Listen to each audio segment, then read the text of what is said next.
Good morning, Kerry. Good morning, Renee. How are you? Good. It's fun to see you again. Yes. And I want to hear about how your son's birthday went this weekend first. Well, his birthday went great. He had a lot of little celebrations here and there. It's But 23? four. Oh, 24. Okay. 24. Okay. My husband keeps trying to make him 25, but he's 24.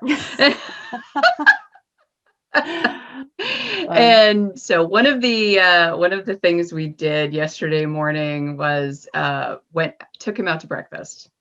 He was like, after my busy weekend's over, I just would like to go out to breakfast and just relax and have a nice breakfast. And I was like, okay.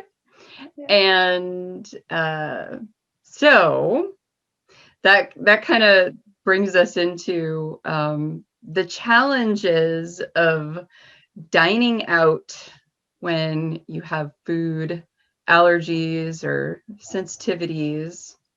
And in your case, it's not everybody in your family. Like you have to watch it more or than other people in your family, or it's So primarily for me, it's gluten.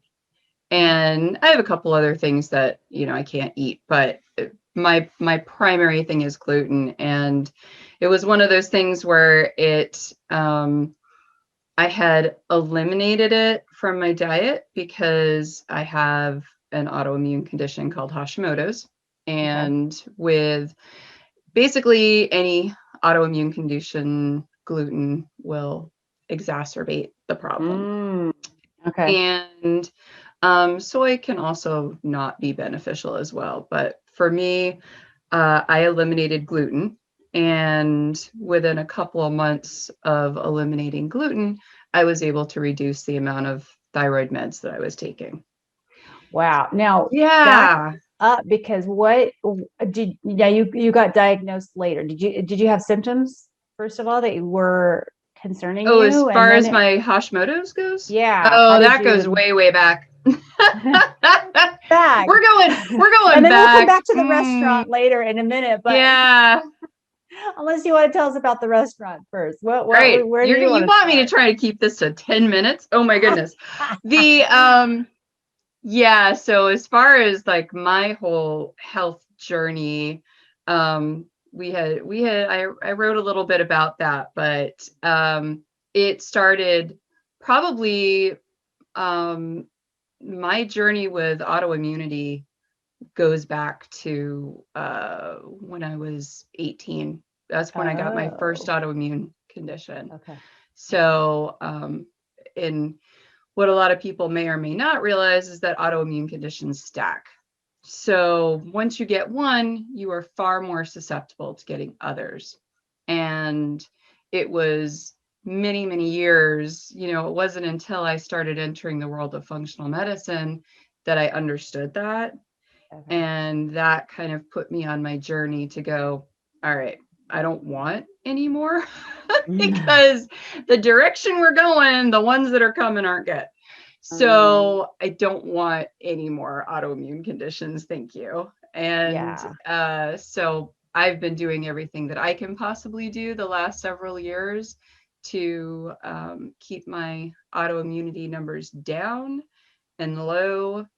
And it was great. I had kind of felt like I reached the moment last year when I went to my doctor and he did my blood work and he was like, oh my goodness, like your antibodies are so low you wouldn't even be able to tell you have Hashimoto's. And I was like, yay. Wow. So you knew kind of what to do in order to get the numbers right by working with your doctor? Yes. And you've got a functional medicine doctor? Yes. Okay. And actually I have a naturopath. Oh, okay. Okay. But a lot of the principles are the same. I mean, he's interested in getting to the root of what's going on. For me, I know now what my triggers are as far as mold, stress, gluten, and you put all of those together and then I start having issues. And those are for different autoimmune issues that you have, each of those things, or do they kind of overlap? I mean, do they kind of overlap? Well, I can actually, so we talked a little bit about doing a functional medicine timeline.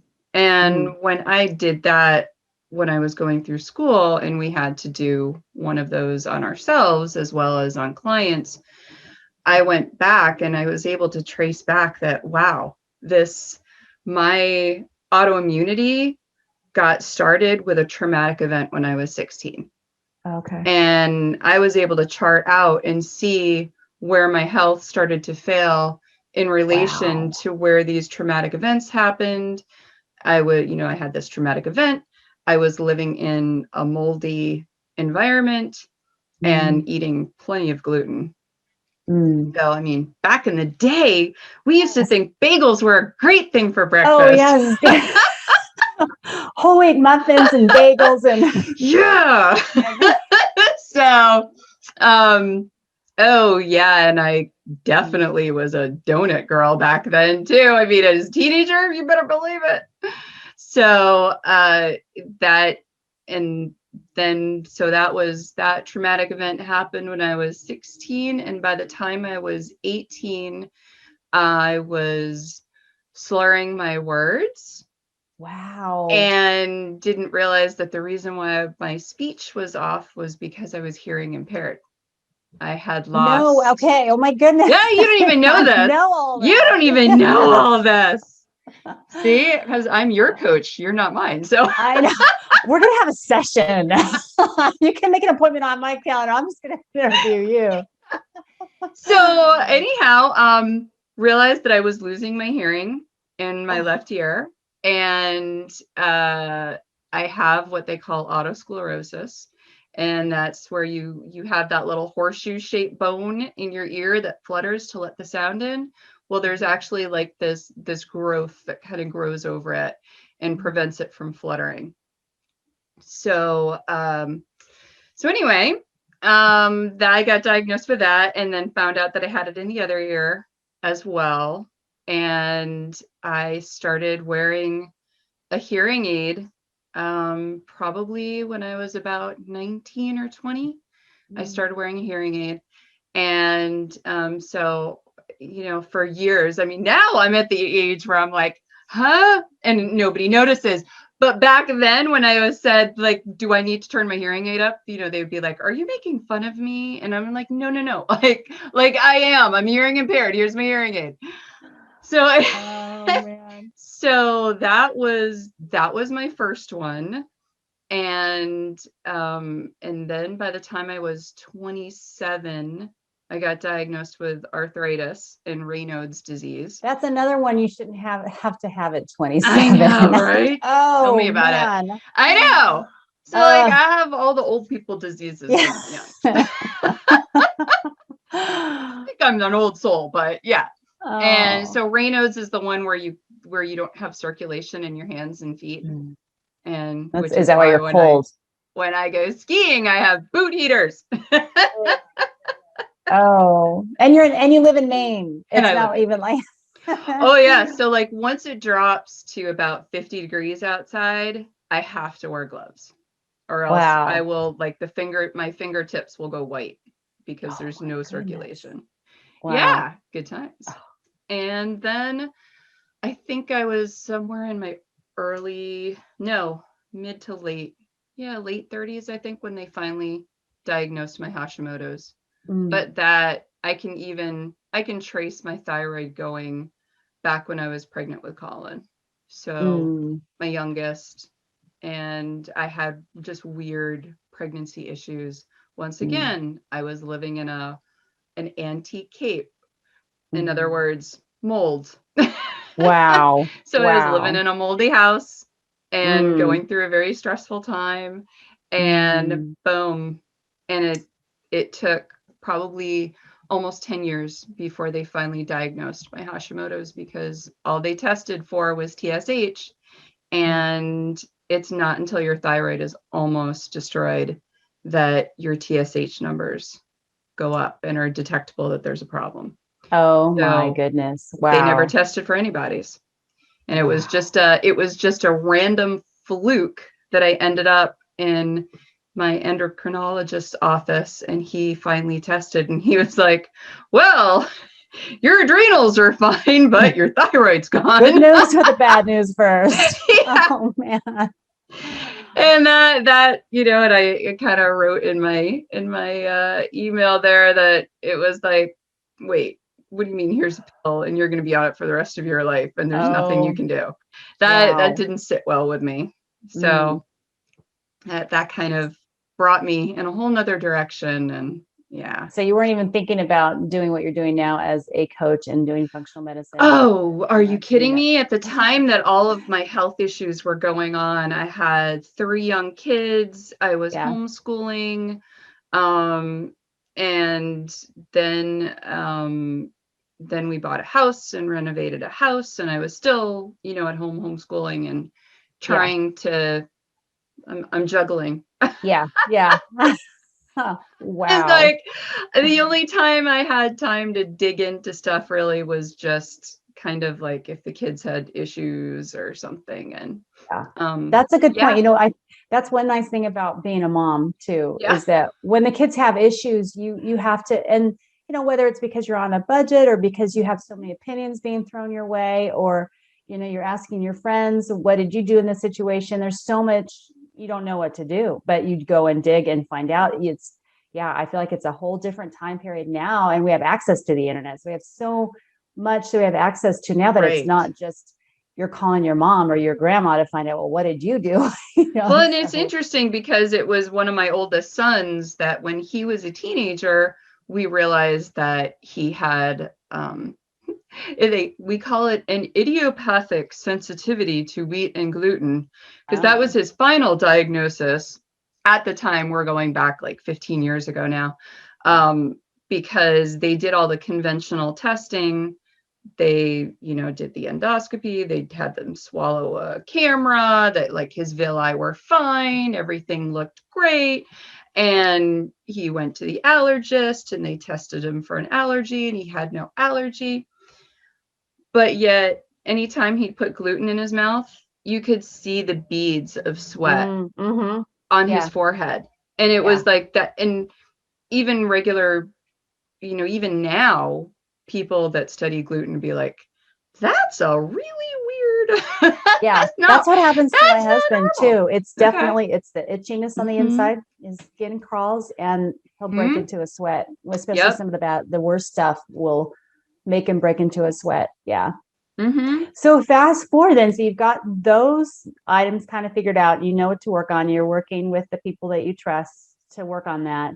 And your day-to-day, what was like the biggest change then for you? Was it mostly the food or did you just try to work on a few things at once? There was, as I started to realize that there was actually stuff that I could do, that's when I started to make a change. I mean, it was before my diagnosis that I had just this amazing woman that came into my life, an older lady that just mentored me. She was a clinical massage therapist who did a lot with supplements and essential oils and herbs and everything. And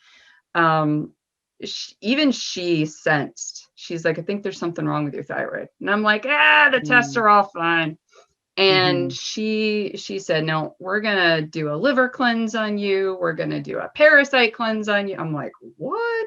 I had never heard of any of this stuff. And she was like, all right, like, what are you eating for breakfast? And I'm like, well, cup of coffee and a Reese's. Isn't that the breakfast of champions?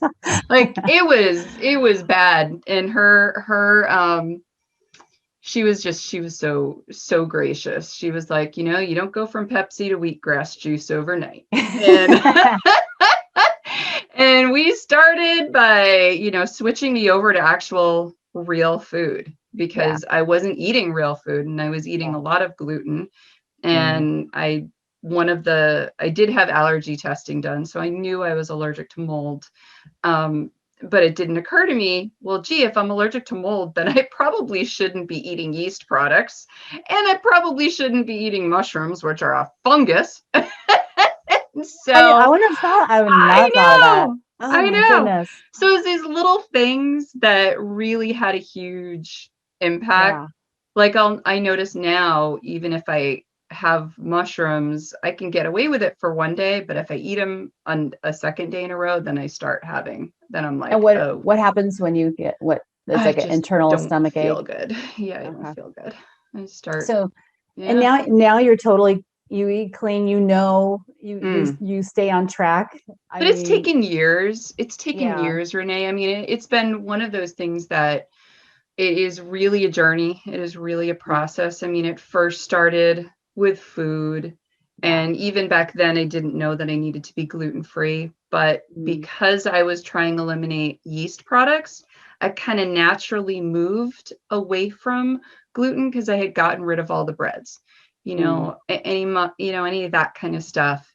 I kind of yeah. moved away from it. And then I started to learn more about, okay, chemicals in your environment and in your body products. I think I first started with like body products Hmm. and realizing how many chemicals were in your makeup Hmm. and how many chemicals were in your soaps. Hmm. And that was one of my first things was, okay, what can I switch? Because, when you're a stay-at-home mom and you're homeschooling Yeah. kids, you don't have all this disposable income to Yeah. be spending on expensive products. So I was like, okay, a bar of soap. I can do a bar of soap. Yeah. Yeah. I can do that. And I switched over to goat's milk soap. Hmm. And there was a guy in a neighboring state that made it. Hmm. And fortunately, around the time that he dropped off the grid, I found you. I was like, I need a goat milk soap replacement. Like, I need somebody that doesn't have chemicals in their soap. And Yeah. that's when I found you. Yay. And yeah, and then it took me probably the better part of a year to switch Mm. out all of my makeup stuff, because what I did was I found a woman that made mineral based makeup that didn't have any chemicals or anything in it. And as I would use up one product, I would replace it Replace it. with hers. Yeah. And then I'd Good. use up another Yeah. product and I would replace it with hers until I finally was 100% away from Mm. all of the chemicals. Yeah. And yeah, That's that, great. but it takes a long Time. time. And it's It's nice. overwhelming that you do it all at once. Yeah, yeah, it does. And I mean, I know that, you know that from working with me as far as like you being my coach. It's like you come in there, I'm going to do it all. I'm going to just, And and then you're I'm taking me like, back baby and I'm steps. like, like one thing at a time. Yeah, Let's start yeah, tiny. yeah. But it does, it helps because then you develop those habits. And now, I mean, like I didn't think when I first started working with you and we, process of elimination figured out that I need to get off dairy. And I just thought there's no way I can get off dairy. I've never had a problem with it. Like I have always had milk, I've had yogurt, I've had cottage cheese, I've had all the dairy products, have always had that my whole life. To suddenly like, I got to get off dairy. Are you serious? I mean, thankfully there's a lot of alternatives now if I really, just to put something in my coffee. And how do But you feel being off dairy? so much better. And I know it's going and but it took time. It Yeah. completely took time. And every now and then I'll have something and just realize after I pay for it, I And then we definitely pay for this it. that And then afterwards, we don't come back we? and like, Kerry, we need an intervention. Wasn't this one of the non-negotiables on your list? Yes, yeah, yeah, yeah. And it's I good. got my It's little good list. to have those helpful reminders too. And that, Yeah. and that's the other thing that, when you talk about dairy and you talk about like gluten, I didn't think that, like, I wasn't like my son that, or Yeah. your Oh, you didn't. husband So who you didn't beat it have that up with sweat. obvious. I didn't have any of those symptoms. Yeah. And so when I went off of gluten, I didn't have this like, oh my gosh, I feel so much Yeah. better. It Mm. was, it was, I'm just doing this because I know it's supposed to calm down my autoimmunity and Mhm. that's what I want. And it actually wasn't until months and months and months later Mm. that I had an exposure, and oh my goodness, I was like, Wow. whoa, Yeah. my stomach hurt. Like I felt horrible.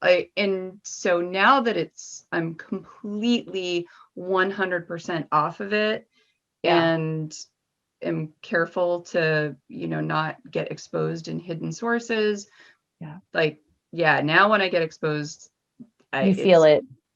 So you did your very best at, you're taking your son out to a restaurant yesterday, and the questions to ask the waitress. So and a lot of your viewers are going to completely get this because they come to you.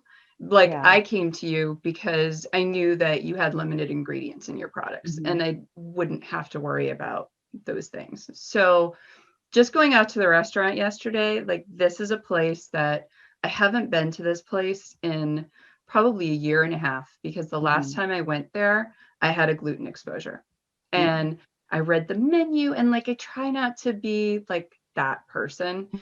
And I read the menu and I'm like, oh, an omelet and home fries, and like there's no gluten in any of this. Like I should be fine. I don't have to talk to them, like whatever.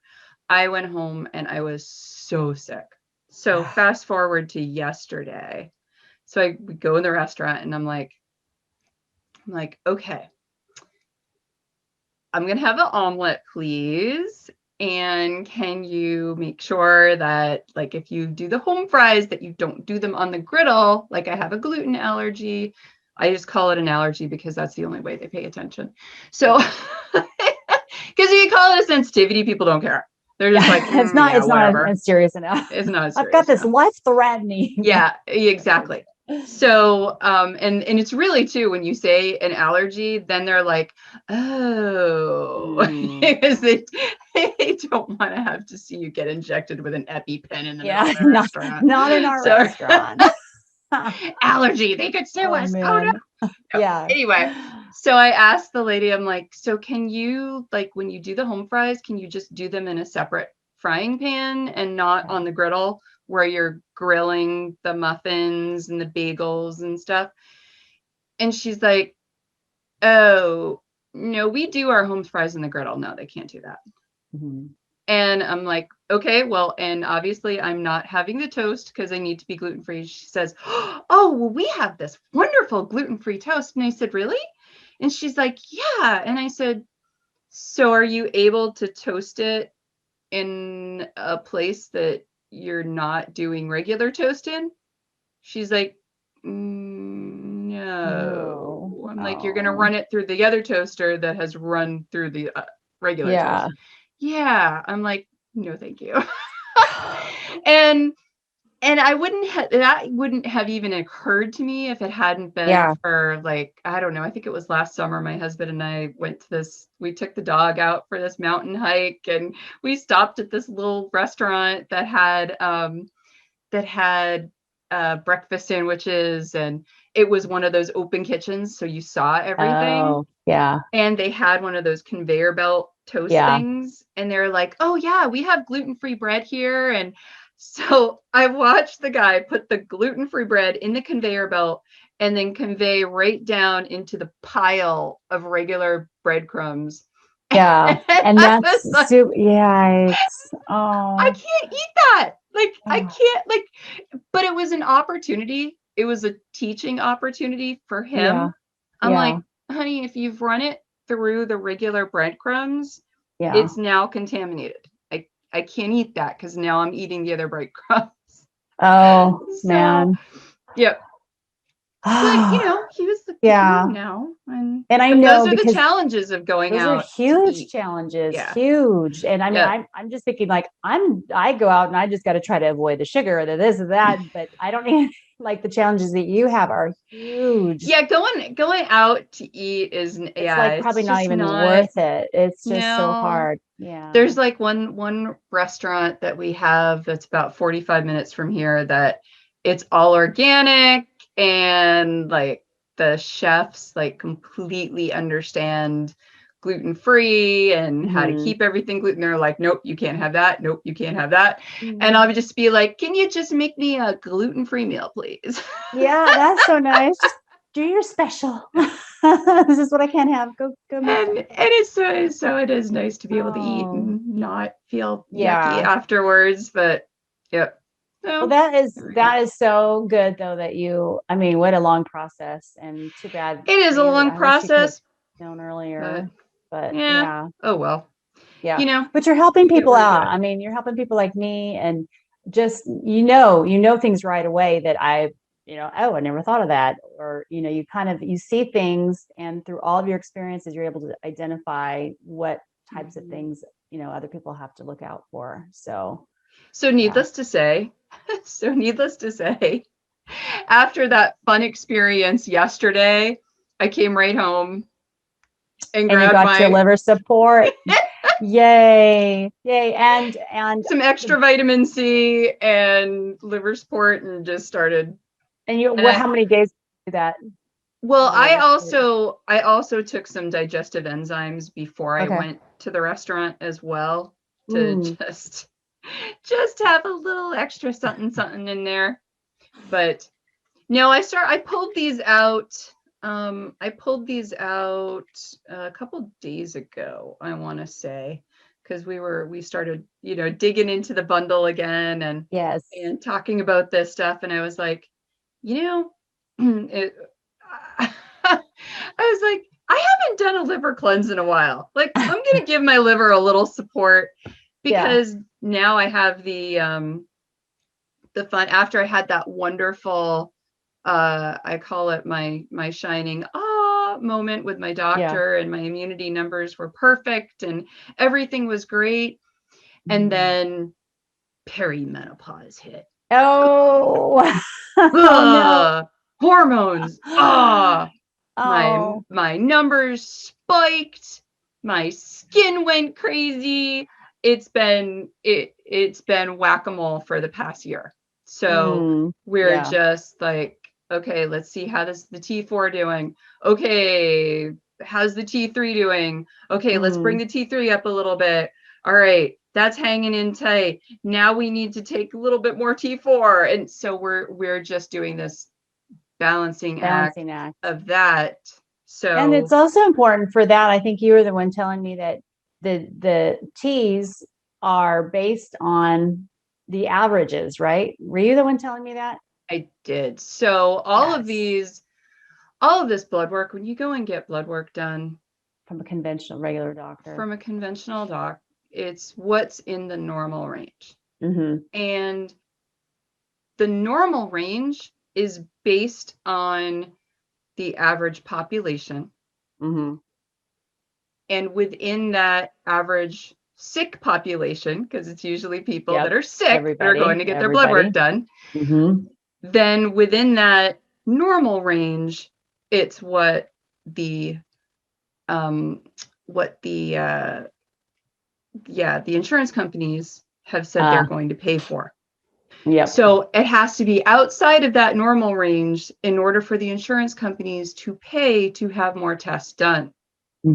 So just because you're in the normal range does not mean you're healthy. I had a thyroid that was allegedly in the normal range, my TSH in the normal range, for almost 10 years, and I was not healthy. I was very, very sick. Very, very sick. And but they were kind of in that little, because normally unless somebody goes, I have a really good reason to test you for antibodies, then the insurance company could possibly say, no, we're not going to pay for it. And antibody testing isn't necessarily on that routine thing. It could be a little bit more routine now, but that's a problem with something like Hashimoto's. There's almost 300 different symptoms you can have. Which is why a lot of men and women get prescribed antidepressants, because they don't realize it's that. They're like, oh, well, you got all these symptoms, you must be a little bit cray cray. I actually had one doctor. He no longer has a medical license, thank God, because I actually had one doctor that looked at me and said, because I had a migraine for almost 9 months. That was like the start of everything.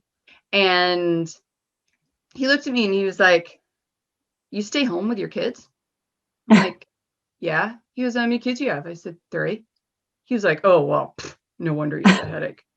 I was like, oh. And that was it. Like, that's all whoa, he could do. Yeah. Yeah. And he sent me home with painkillers. Oh. Yeah. Sent me home with painkillers and said the reason I had a headache was because I stayed home with and so you're supposed to wait until they're grown up. Isn't and then it's all horrible? Easy peasy. Yeah. So, I mean, if there's any reason why I stepped away from conventional medicine, you know why. Yeah. That's sorry. Well, and I like that, that the whole functional medicine Dr. Rao is so good because, like you said, you're looking at the whole picture. And when you referred me to Dr. Maurer, he had me fill this thing out. And I was surprised, like, oh, wait, we're going way back. Way back. And then, because I've had a lot of pregnancies, he wanted to know every single pregnancy, like what happened with the delivery, what kind of delivery did you have, every single thing down the line. So it was a big picture, and anything kind of health, issues that, my mom has MS. So, does that play into my health? So he wanted to know about my parents and, just how all of that came into play. And it was nice because he gets a whole picture, and then he's doing the blood work, and he's looking at not like what you're saying, not just what's normal for the United States of America or whatever the insurance companies are looking at. It's going to be what's healthy, looking at the health side of it. So it was so nice to see that it wasn't just, and we know that as parents too, like going to the doctor and just getting a prescription and just go home, you're fine now. And then we'll see you in 2 weeks and charge you again. So just to come back take some more of that. That's what's been so wonderful, like this past year of me feeling like, oh no, here we go again. I'm losing control over my body and everything's going crazy. But he's been wonderful. Like normally I only have to talk to him like once a year. This year it's been 4 times this year. Like every 3 months, every 4 months, we're doing more blood work. We're keeping an eye on things. We're not even looking at what the hormones are doing, because what the hormones are doing, like I'm borderline menopause here, like I'm perimenopause. They're gonna be different. This morning, noon, night, they're all over the page. What we do know is that I have an autoimmune condition, and we need to tune right in to that thyroid and stay on top of that. And I don't have, because like the diet is super clean, because I'm exercising, I'm active, I've got all these other things going on. Like he can already check all of that off the list, but he actually listens, even though I don't have, there are some women that have like really, really bad. I am not really, really bad. It's just, I'm able to zero in and go, something's off. And he was willing to go, okay, and believe me. That is the biggest thing, is to be like, yep, okay, and let's dig into this. Thank you for taking the time, and we'll be hopping on later another time, but I want to just thank you so much. You're welcome so much. Yes, root cause coach. There she is, root cause coach. Let's give her a hand. I think I can have my son put some applause at the end of this. Oh, yay! A round of applause. Someone's going to probably edit this for me, and it's going to be like, you're going to get all kinds of applause and standing ovations. Maybe music at the end. Music too. There we go. And fireworks. Fireworks. There you go.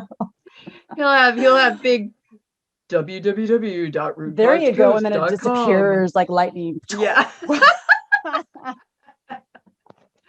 right. I think we've I'm gonna stop us now.